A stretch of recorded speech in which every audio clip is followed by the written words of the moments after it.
Habíamos visto hasta las 5 reglas de oro, entonces vamos a repetirlas rápidamente y vemos lo que nos queda ya del final. Bueno, aquí me dice las 5 reglas de oro, que esto deberíamos de saberlo de memoria bien.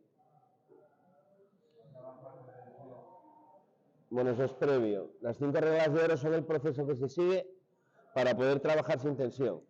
Entonces, ¿qué es lo primero que hacemos? Primer paso,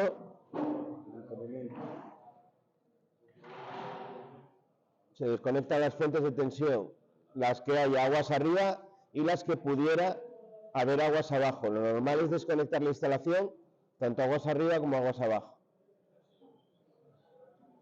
Vale.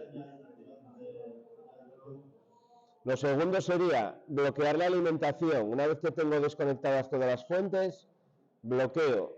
Quiere decir que si tengo un seccionador, voy a poner algún tipo de dispositivo que impida que se pueda conectar.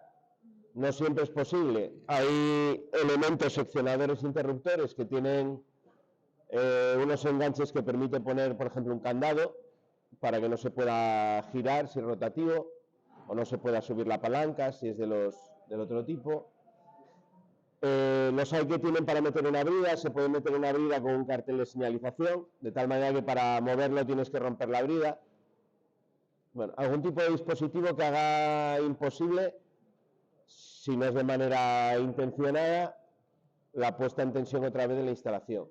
En baja tensión no todos los equipos permiten eso, hay veces que simplemente se señaliza, se pone sobre máquinas automáticos de baja tensión. Pues pongo sobre ellos un cartel de que se está haciendo mantenimiento, de no rearmar, y si es posible pues cierro el cuadro con llave, ¿vale? Y me guardo la llave y me aseguro de que no hay otra copia por ahí, ¿vale? De la manera que sea posible tengo que intentar bloquear todas las fuentes de alimentación. Ese sería el segundo paso. El tercero, antes de hacer nada, ¿qué tengo que hacer?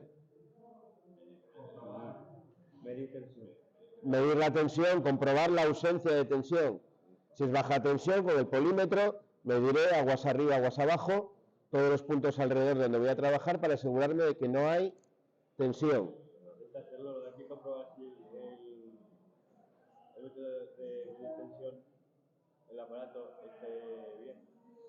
Hay que comprobar que el aparato esté bien, sí. Lo que pasa es que con los de baja tensión no siempre se puede comprobar. Lo tendré que haber hecho antes de desconectar la instalación, habré medido y habré visto si tengo tensión, si me mide tensión o no me mide tensión. Con los de alta tensión tienen un protocolo de comprobación, que normalmente se hace también siempre. Los de alta tensión suele ser una pértiga con una bocina, una señal acústica, que cuando la acerco al cable que está en tensión suena. ¿Vale? Entonces lo primero que se hace antes de empezar con el proceso es comprobar que efectivamente la pértiga funciona bien. Cuarto paso, ahora ya estoy con todo desconectado, ya no tengo tensión, lo que hago es la puesta a tierra y en cortocircuito de la instalación. Os decía el otro día que en las instalaciones de alta pues lo que se hace es coger, bueno, lo había dibujado, no me lo debió de aquí, dibujábamos un apoyo de alta tensión y lo que tenemos son unos cables de cobre con unas mordazas, las mordazas se atornillan con una pértiga y voy agarrando los 3 cables y a su vez los 3 cables al apoyo, a la toma de tierra del apoyo. De esa manera, si aún habiendo enclavado las fuentes de tensión, habiendo cerrado, habiendo abierto todo y demás, si alguien me conectase la tensión, iba a producirse un cortocircuito y las protecciones tendrían que actuar protegiendo a la gente que está trabajando ahí.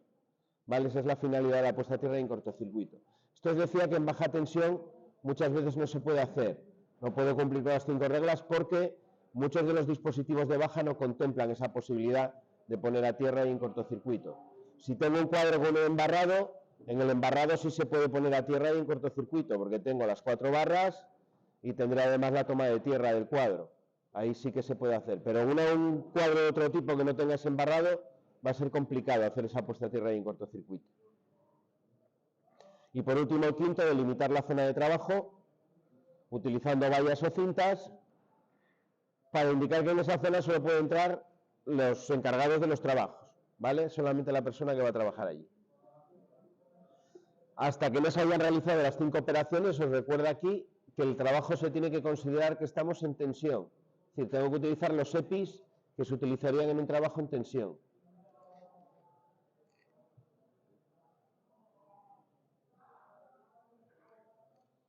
Vale, tenéis aquí algunos de los que se utilizan para el descargo. Banqueta aislante, alfombrilla aislante. La alfombrilla aislante se utiliza en las arquetas cuando voy a, por ejemplo, a conectar un edificio, a la arqueta de baja tensión que pasa por la calle. Ahí tengo que aislar todas las zonas que hay alrededor del cable sobre el que voy a operar cada vez, tengo que cubrirlo con esa alfombrilla aislante. Eso es para evitar que el trabajador que esté dentro de la arqueta con las manos manipulando el cable no toque accidentalmente con otra parte, con, no sé, la tapa, el borde de la tapa o cualquier otro cable que haya por dentro de la arqueta y le dé una descarga. De esa manera, si llegase con los brazos a hacer contacto con algo, va a pegar con la alfombrilla aislante y no va a haber posible circulación de corriente. Aparte de ello, va a tener los guantes, dime. ¿Con una? No, no, no. No está contemplado. La manera es aislante, pero no está homologada para poder utilizarse en esos trabajos. No sabes qué nivel de aislamiento tiene. Todo el material que se utiliza para aislar en estas instalaciones tiene que estar homologado con marcado CE, tiene que haber sido por el fabricante certificado y tiene además una fecha de caducidad que hay que comprobar. Las gomas caducan y sirven durante un determinado tiempo y a partir de ahí hay que desechar y comprar otra. Vale, es el problema que tienen las gomas, que caducan todas. Pues pasa igual con los neumáticos de un coche, con la distribución, todo lo que esté hecho de goma tiene una fecha de caducidad. Luego tengo también, en esos trabajos de tensión utilizaré herramienta aislada, guantes aislados, estábamos diciendo, ¿vale? El material, el casco con la pantalla facial. Y luego para instalaciones de alta tensión muchas veces las conexiones y desconexiones se hacen con una pértiga. No se hacen directamente sobre el dispositivo porque muchas veces son instalaciones de conductores que son desnudos, sino que se hace a través de una pértiga. Vale. Con un trabajador además, lo hace un trabajador y hay otro también con el equipo por si hubiese cualquier problema y quedase en tensión el trabajador para empujarle y demás y poder desconectarle.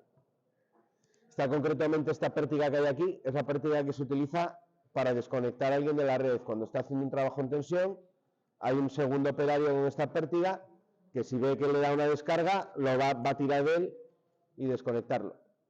Sabéis que cuando hay una descarga, los músculos se quedan agarrotados y es imposible soltarse. Lo que se llama la tetanización de los músculos. ¿Vale? Entonces, por eso necesito una segunda persona que sea el que me vaya a rescatar en esa situación. ¿Será muy mala suerte que se queden los dos? El primero se va a quedar pegado teniendo en cuenta que lleve todos los equipos porque falla alguno de los equipos de protección que tiene. Imagínate que a lo mejor los guantes tienen un poro y le pasó la descarga por el guante. ¿Vale? Tendría que tener también las botas no aisladas. Tiene que fallar más de una cosa. Ya es muy complicado que llevando los equipos correctos el primero se quede enganchado.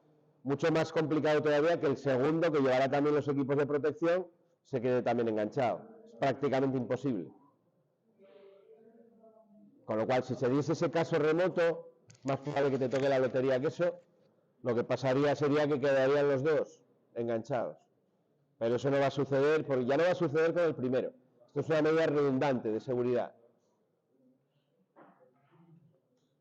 Es un poco más de lo mismo, ¿no?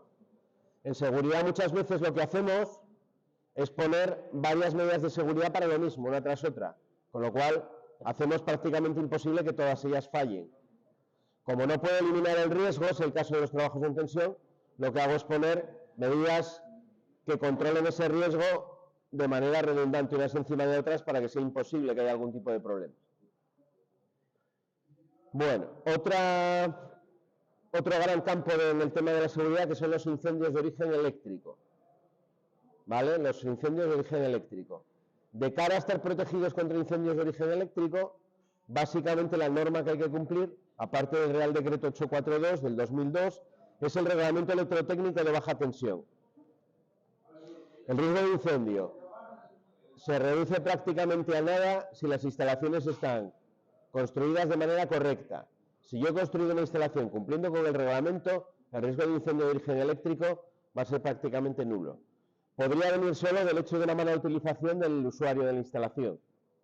Me explico. Si yo tengo un montón de regletas y voy conectando una con otra, sobrecargo un circuito y acabo produciendo en una de esas regletas un incendio, las regletas tienen el problema, aunque yo tenga el circuito protegido y me corte a la intensidad máxima que lleva el cable y esté todo correcto, las regletas tienen el problema de las malas conexiones.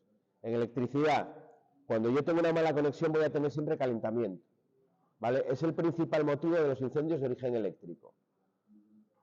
Aquí os tenía el recordatorio un poco de las fórmulas que intervienen en eso que habréis visto en electrotecnia. Sobre todo esta de aquí.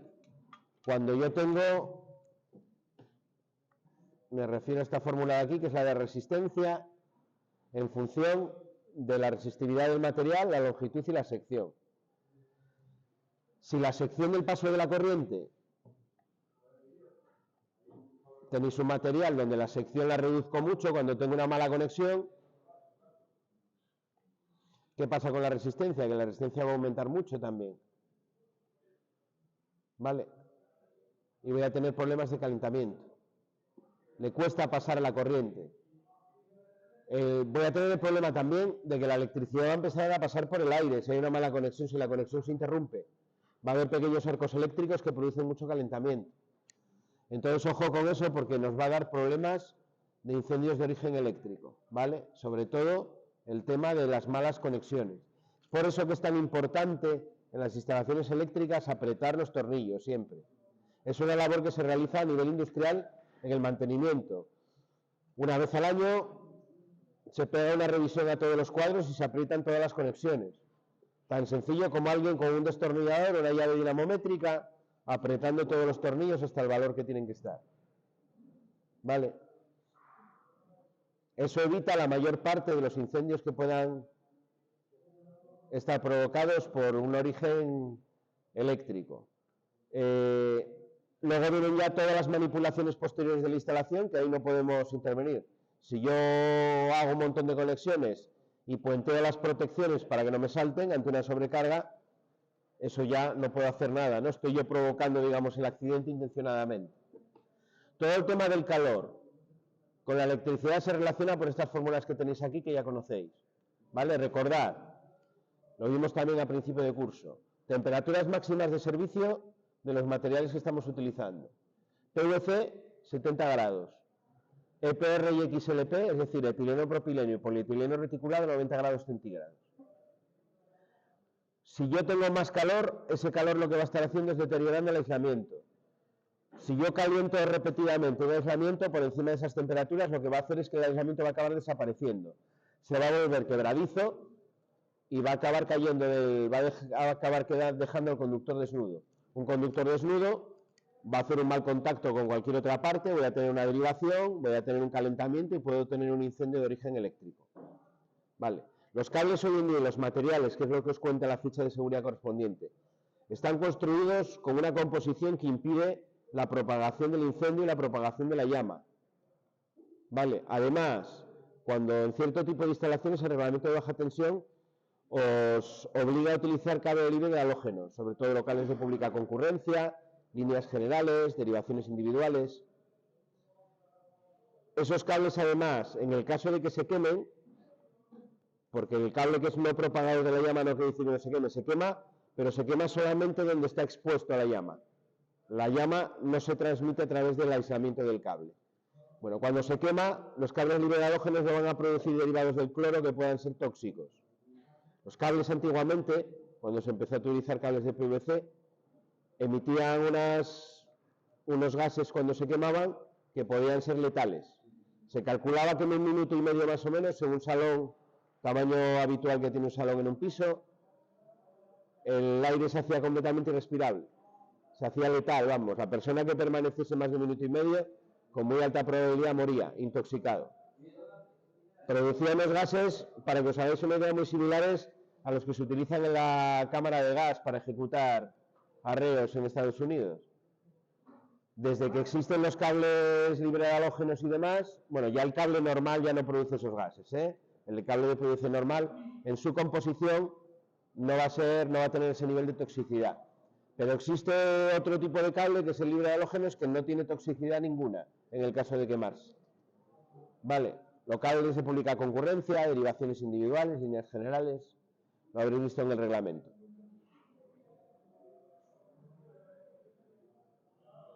Bueno, volvemos a la ficha. ¿Qué más cosas me obliga el reglamento a hacer para que no haya problemas de incendios de origen eléctrico? Pues el dimensionado adecuado de las instalaciones. Sabéis que las secciones de cable tienen que ir en función de las protecciones que tienen aguas arriba. Las protecciones se tienen que encargar de que en el cable no se supere su intensidad máxima admisible. Está calculado las intensidades máximas admisibles en las tablas del reglamento y en las de la norma UNE para no sobrepasar los 70 grados en PVC, los 90 en los otros aislamientos. ¿Vale? Eso es lo que pretendo, que el cable no se caliente. Tengo que tener las protecciones adecuadas. Si yo tengo, por ejemplo, un cable de 1,5, si yo tengo un cable, por ejemplo, de 1,5 milímetros cuadrados y pongo un automático de 16, ¿qué pasa? Tengo un conductor de sección 1,5 milímetros cuadrados y le pongo un PIA de 16. ¿Qué es lo que pasa ahí?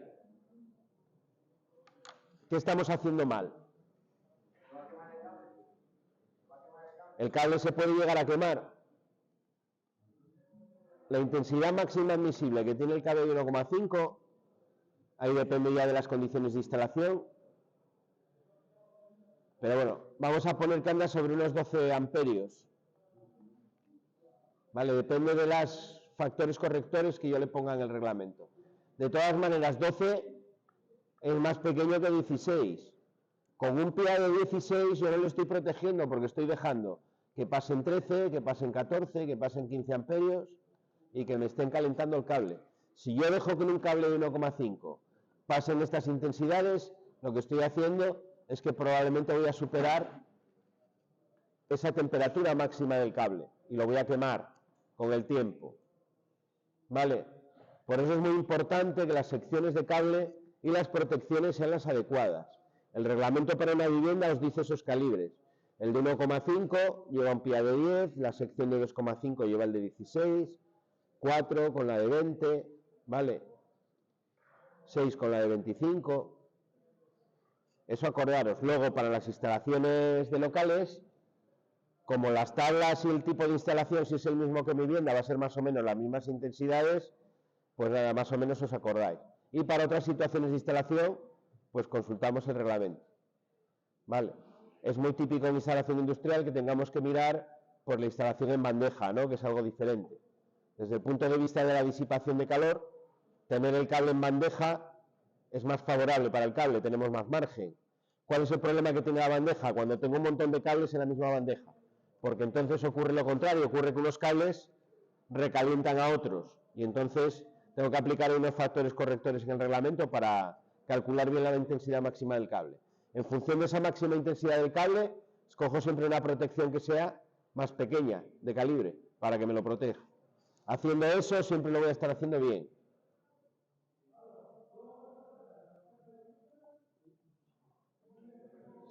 Bueno, os pone ahí algunos de los símbolos que aparecen en las alimentaciones de los cables, en las cajas de los cables, indicando sus características y las normas que cumplen.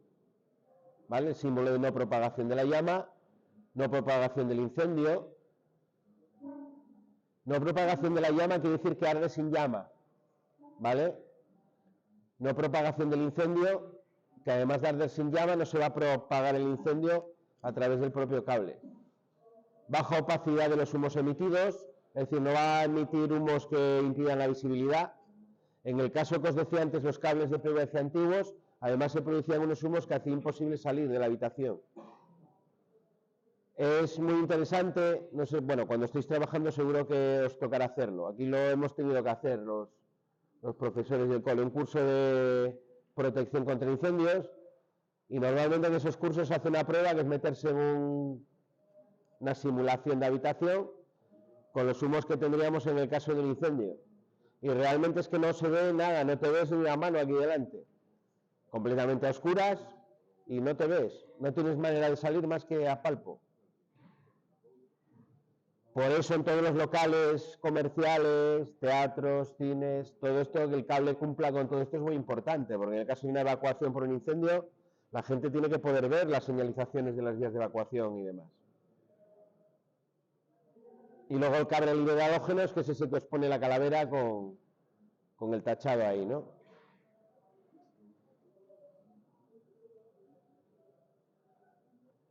Bueno, más cosas. En los cuadros eléctricos, que a nosotros nos toca bastante, instalaciones industriales es muy importante, que el cuadro refrigere bien.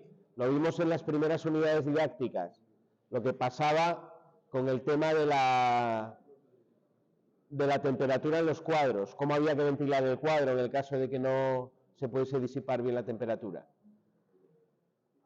Distancias de seguridad entre los elementos, entre los distintos aparatos, instalar correctamente los aparatos en el cuadro. Clasificación correcta de los locales, si tengo locales con riesgo de incendio y explosión. Hay que tener mucho cuidado con las sustancias que aparezcan ahí en los cuadros.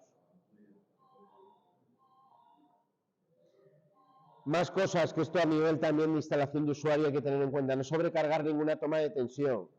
Revisar periódicamente el estado de las conexiones.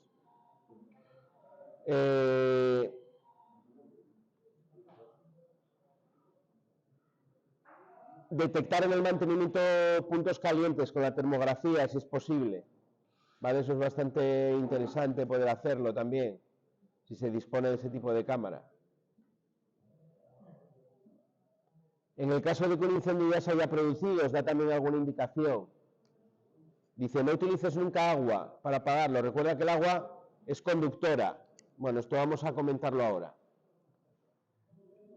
Recuerda que el agua es conductora, nos dice, y solo conseguirás agravar la situación. El agua de por sí no es conductora, ¿vale? El agua se hace conductora según lo que yo disuelva en ella. El agua pura, el agua destilada, es un material aislante. El agua del grifo es más bien aislante, un poquito más conductora que el agua destilada, pero es más bien aislante. ¿Cuál es el problema que tiene la electricidad con el agua? El problema que tiene es de conducción superficial. ¿Vale? Tenéis un pequeño gráfico para aclararlo. Si vosotros tenéis un enchufe, por ejemplo, o un cable que haga contacto con el suelo, y en el suelo habéis derramado agua por encima de ese suelo, lo que está haciendo el agua, cuando yo toco ese charco que he montado ahí, es que está aumentando muchísimo la superficie de contacto de mi piel con esa superficie del agua, con la superficie sobre la que está el agua.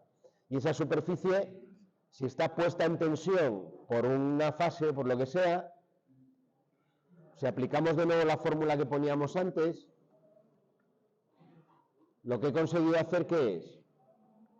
Si resistencia es igual a resistividad por longitud partido de sección, vamos a suponer que el agua es bastante aislante, esto será alto, pero estoy haciendo la superficie a su vez muy alta. La piel, si voy a nivel de poros de la piel, en la piel tengo una superficie enorme. Lo que pasa es que normalmente cuando yo estoy en condiciones de seco, la superficie de contacto no es toda la superficie de la piel. El agua tiene la cualidad de hacer que toda la superficie de mi piel se ponga en contacto con lo que yo estoy tocando. De esa manera, al final la resistencia, si estoy dividiendo en el otro lado de la igualdad, la resistencia se hace pequeña. ¿Qué pasa cuando tengo una resistencia pequeña? Tensión igual a intensidad por resistencia. Si yo reduzco mucho la resistencia para una tensión que es constante, la intensidad va a aumentar. Me voy a tener una descarga de corriente considerable. Puede pasar con facilidad la corriente a través de mi piel. Ese es el problema que tiene el agua. Ese mismo problema lo tiene en un cuadro entre los bornes de dos componentes. Se reduce la resistencia superficial. Por eso dice aquí que el agua es conductora, pero el agua realmente no es conductora superficialmente. ¿Vale? Por esa cualidad que tiene de aumentar la superficie de contacto.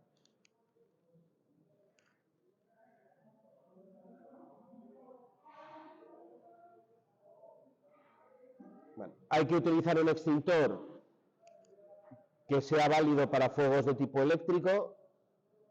Tendrá que ser pues el de espuma o el de CO2. Ojo con los extintores de espuma. Muchos sitios que además se ponen los de CO2. Porque los extintores de espuma, la composición que lleva esa espuma me apaga el incendio, pero me va a dejar todo el material eléctrico que yo tenga de ese cuadro inservible. Porque es una sustancia muy corrosiva. Te va a corroer todos los bornes, todos los contactos. Si le echas un equipo electrónico, te va a quedar para tirar. Bueno, que se trata de evitar un incendio, ¿no? Lo que pasa es que, bueno, vas a producir con la espuma también daños considerables. Con una de CO2, en cambio, el CO2 lo que hace es desplazar el aire. Al desplazar el aire, como para que haya un incendio necesitamos un combustible, pero necesitamos también un comburente, que es el aire, es una reacción con dos componentes. Si quitamos uno de ellos, no puedo tener incendio. Entonces, con el CO2, lo que hago es eliminar el aire. Consigo apagar el incendio. Y muy importante, intentar desconectar el interruptor automático, la protección que tenga en cabecera, intentar desconectarla para poder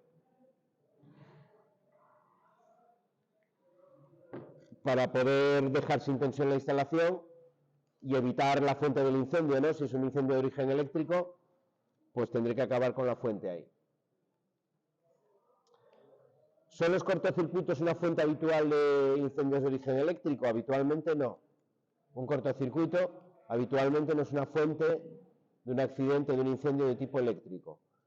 Puede producir un incendio, pero no es lo más habitual. Por eso cuando oigáis muchas veces en las noticias con el incendio que fue por un cortocircuito, lo más probable es que el cortocircuito, entre comillas, sea o una mala conexión, una derivación o algo por el estilo, una sobrecarga. Pero un cortocircuito es raro que me produzca un incendio. Bueno, lo último que vamos a ver en el tema, la señalización de seguridad.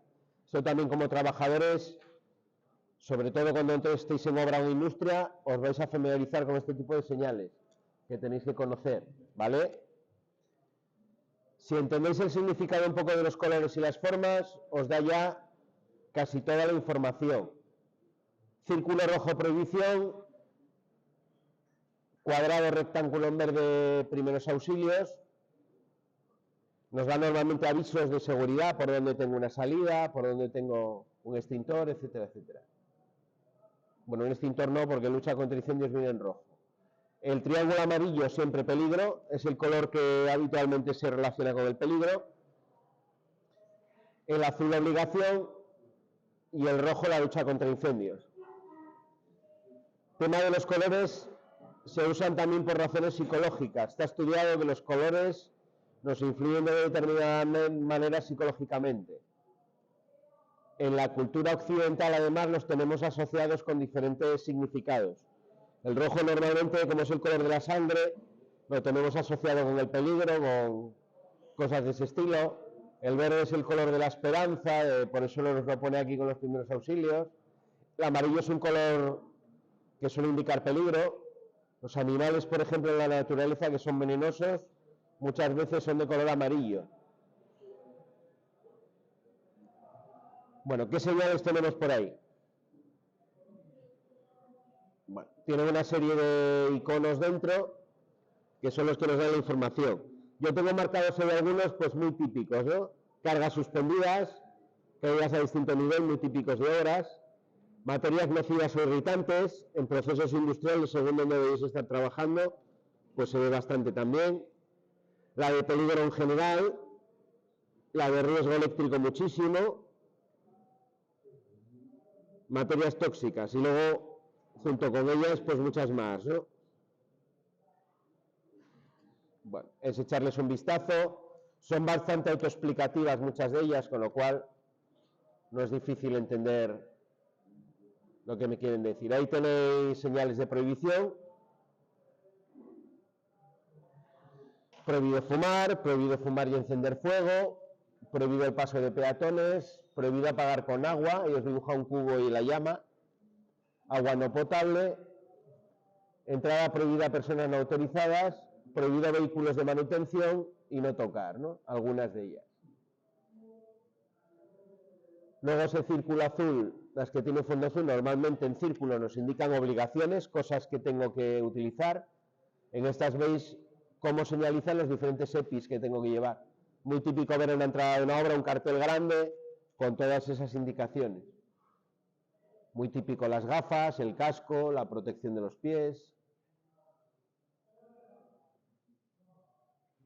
Vale. Señales relativas a la lucha contra incendios. Me avisa de dónde tengo los elementos de protección contra incendios, sobre todo extintor, escalera, manguera contra incendios. Esto como detalle por si alguna vez os toca tener que utilizar una manguera de esas.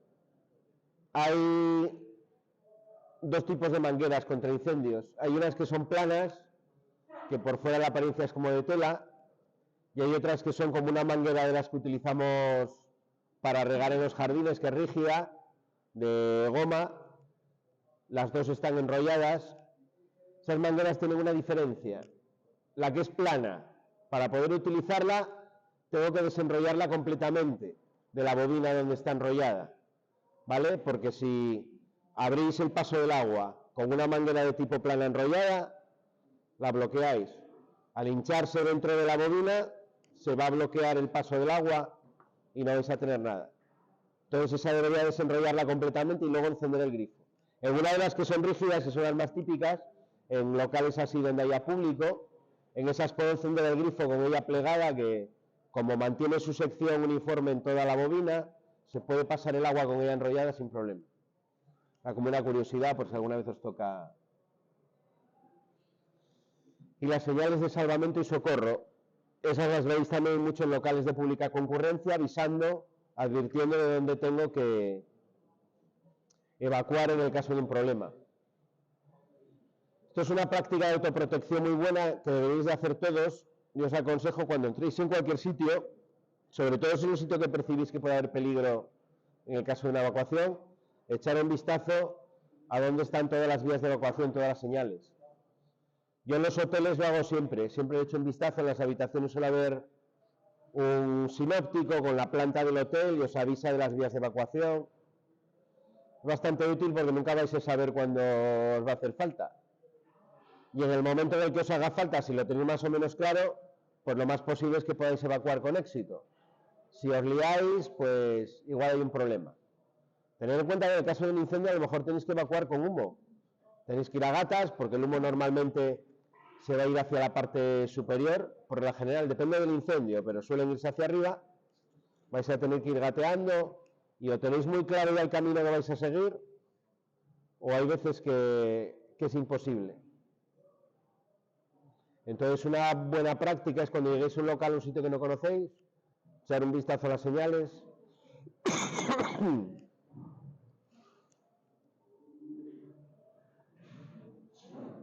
Y eso es todo en la unidad 9. Mañana haremos un test con todo esto de aquí. Los apuntes los tenéis aquí en el Classroom. Los tenéis por aquí os los había dejado.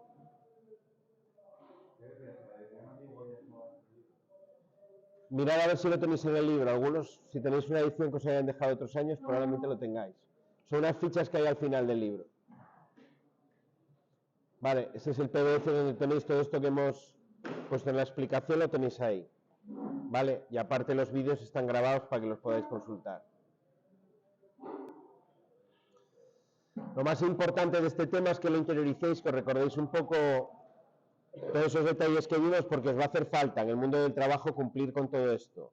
Y os va a hacer falta lo más importante por vuestra salud. Nadie va a trabajar para matarse. Nadie va a trabajar para tener una enfermedad.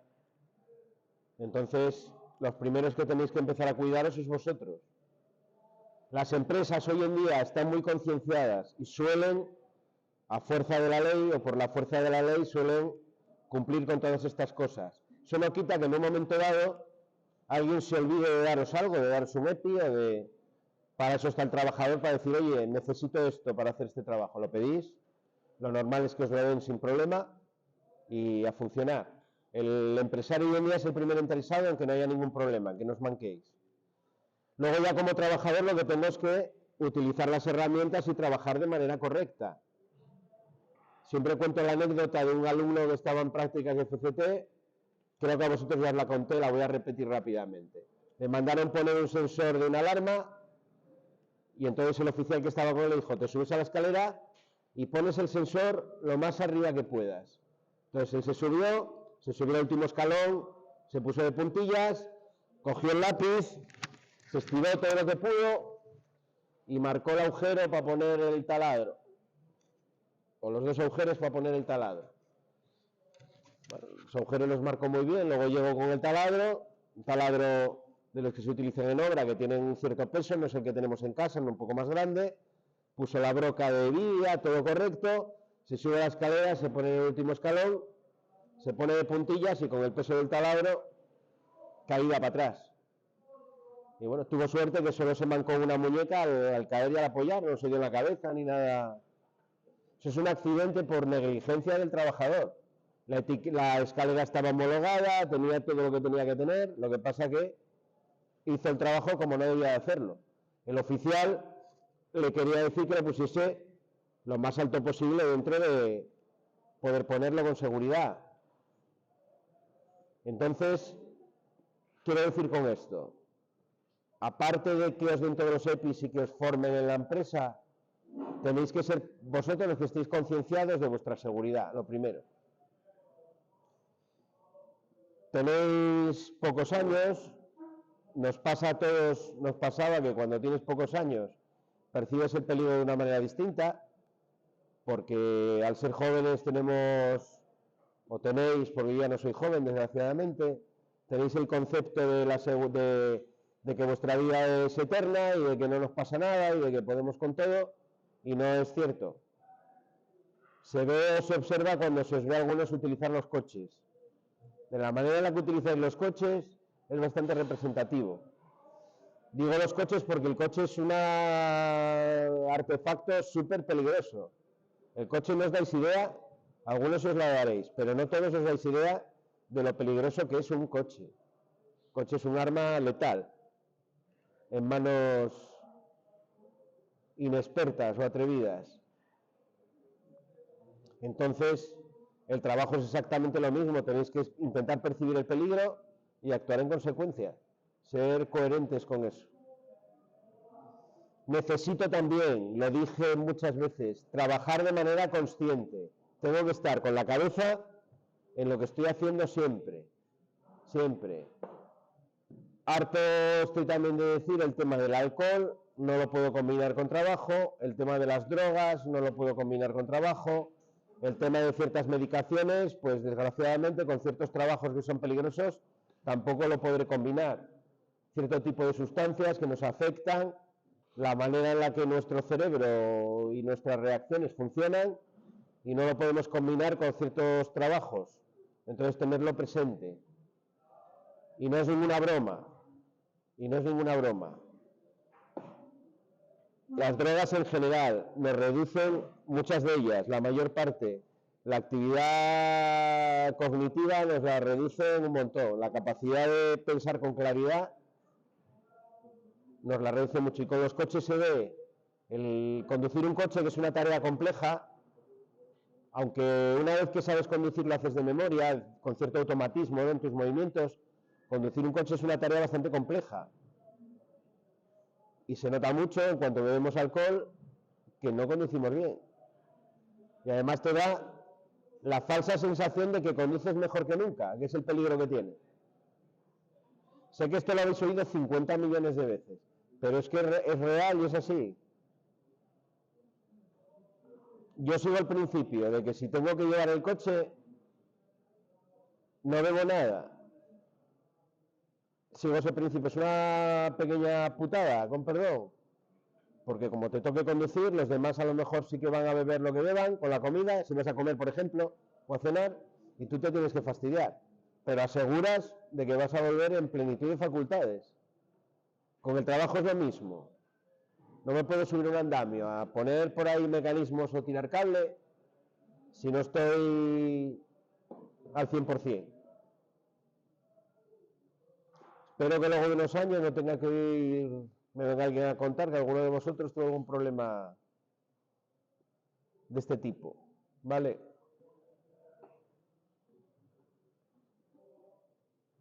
Estas charlas de seguridad en la empresa os van a dar 50.000. Cada año, por regla general, os suelen dar una en todas las empresas.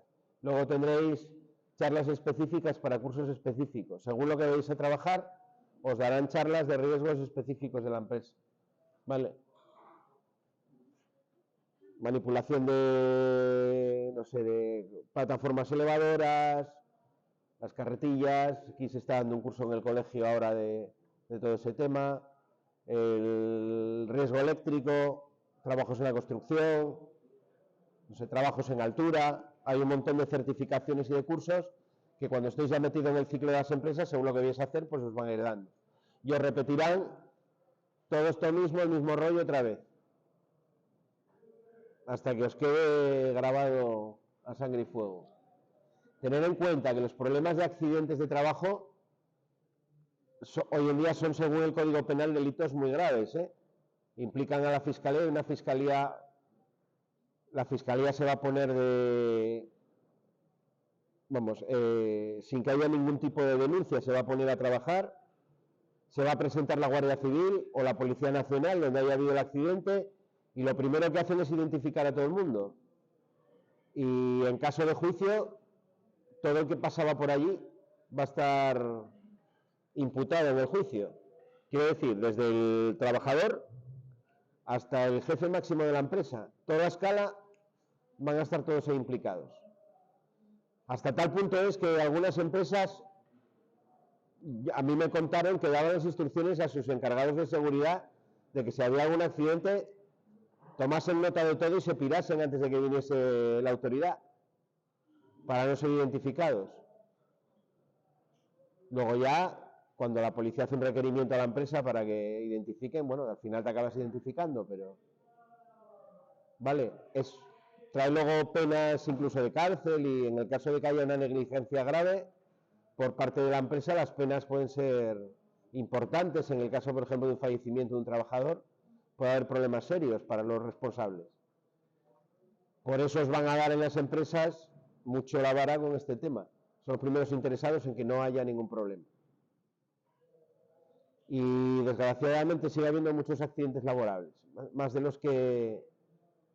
los que deberían. Y por cosas muy, muy tontas la mayor parte de las veces. Bueno, pues estamos con esto. Damos por visto el tema.